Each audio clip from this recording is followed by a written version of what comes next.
1 p.m. Assalamu alaikum. This is Radio Pakistan. The news read by Daman Zaman. The headlines. The joint session of the Parliament is continuing discussion over the latest developments in occupied Kashmir on the second day today. Speaking during the joint session, the Minister for Human Rights said the Indian attempt to change the status of occupied Kashmir defies Geneva Convention, which attributes any change in the demographic composition of the held territory as a war crime. The International Commission of Justice says the Indian government's revocation of the special status of Jammu and Kashmir violates the rights of the representation of the Kashmiris. In Afghanistan, 95 people were injured when a car bomb blast occurred outside the police station in Kabul today. And now the news in detail. The Parliament has resumed its joint session with the Speaker Asad Kassar in the chair. The session is discussing the deteriorating situation in occupied Kashmir and the Indian government's move to revoke Article 370 in the Indian Constitution, which granted special status to the state of Jammu and Kashmir. The Minister for Human Rights, Dr. Shireen Mazari, speaking during the session, said the Indian attempts to change the status of occupied Kashmir are not only illegal, but they also defy the Geneva Convention, which attributes any change in the demographic composition of the held territory as a war crime. She said with the revocation of Articles 370 and 35A, India has violated the Shimla Accord, the decisions of its superior courts and all international norms. Even the Supreme Court of India gave a ruling in 2016 that the central government cannot change these articles without the approval of the state government.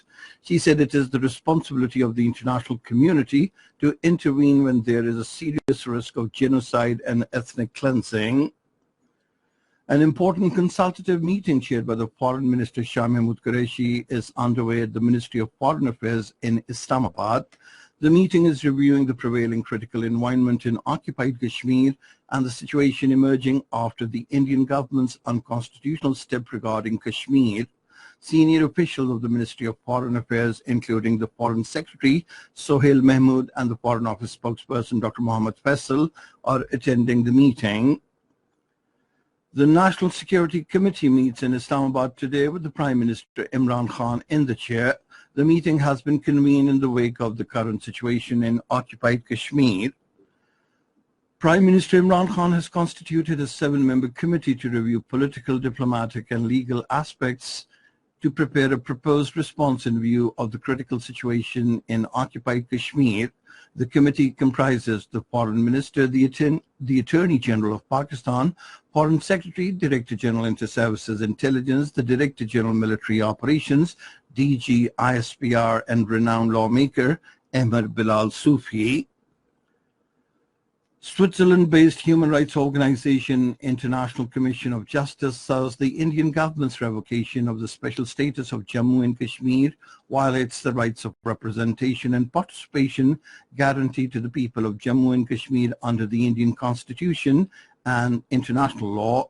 In a statement, the International Court of Justice Secretary General Sam Zarifi said the Indian government has pushed through these changes and contravention of domestic and international standards with respect to the rights of the people in Jammu and Kashmir to participate and be adequately represented.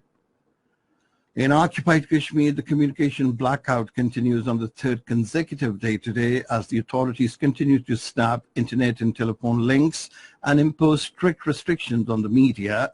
The Indian government had snapped television, telephone, and internet links to prevent demonstrations against its decision of revoking Article 370 of the Indian Constitution that granted special status to Jammu and Kashmir. Almost all resistance leaders, including Sayyid Ali Gilani and Mirwais Umar Farooq, have been put under house arrest or in jails. In Afghanistan, 95 people were injured in a car bomb blast outside a police station in Kabul today. The Interior Ministry spokesman Nasrat Rahimi said the bomb went off when a vehicle was stopped at a checkpoint outside the police station.